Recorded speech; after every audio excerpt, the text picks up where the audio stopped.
Bonjour à tous et bienvenue dans cette nouvelle émission de Sega Retro Vieux.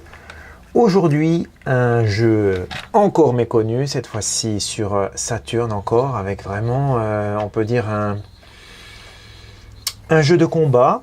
Ils sont nombreux sur Saturn, mais celui-ci a la particularité d'avoir des concepteurs qui ont participé à Virtua Fighter.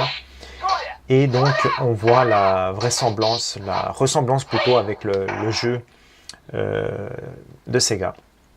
Donc, le jeu, c'est Anarchy in the Nippon.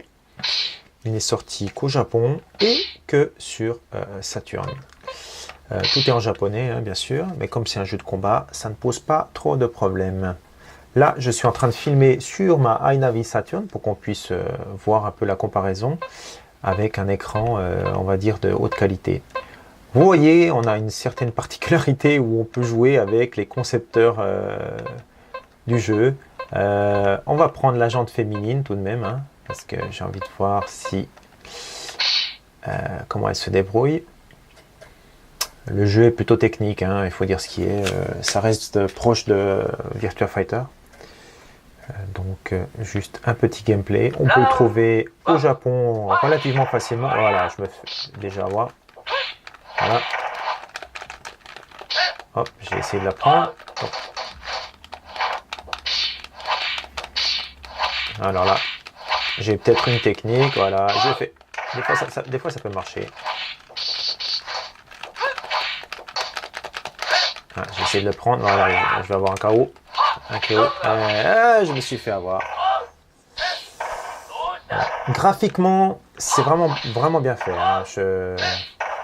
Honnêtement, alors là je zoome un peu en arrière pour qu'on puisse voir un peu plus.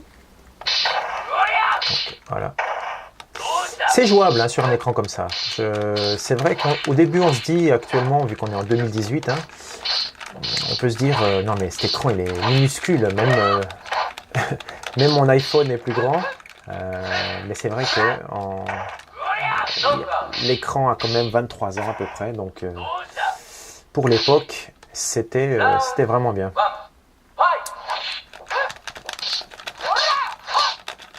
Ouais, c'est vraiment difficile. Hein. Alors, j'essaie de varier les coups, mais... Ouf, ils attaquent fort. Hein. Non, la difficulté du jeu est prononcée. Ah, j'ai quand même réussi à l'avoir. Avec un peu de technique.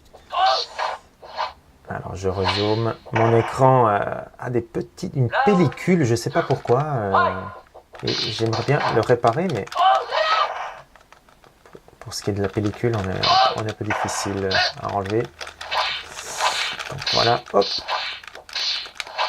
C'est un jeu de combat. Hein. C'est vraiment du Street Fighter. C'est plaisant, c'est pas trop mon style, je préfère plutôt les jeux en 2D, mais ça peut plaire à tout le monde. Et voilà, la petite pause finale.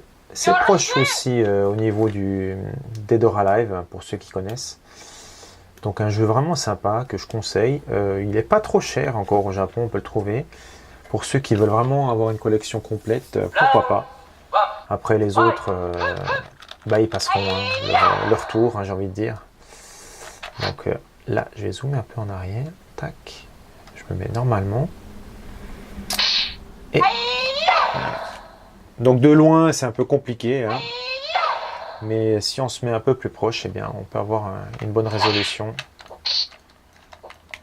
Le jeu est vraiment sympa. Je vous le conseille pour ceux qui aiment la baston en 3D.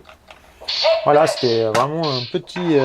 présentatif d'un jeu qui passe plutôt bien sur l'écran de la iNavi Saturn parce qu'on n'a pas besoin de trop lire les textes, ce qui est un gros défaut, il faut l'avouer, quand c'est des RPG, mais malgré tout on arrive à lire, hein. Faut un peu se concentrer, mais vu que les sprites sont assez gros là, c'est l'idéal pour jouer sur la console. Voilà, je vous dis à bientôt.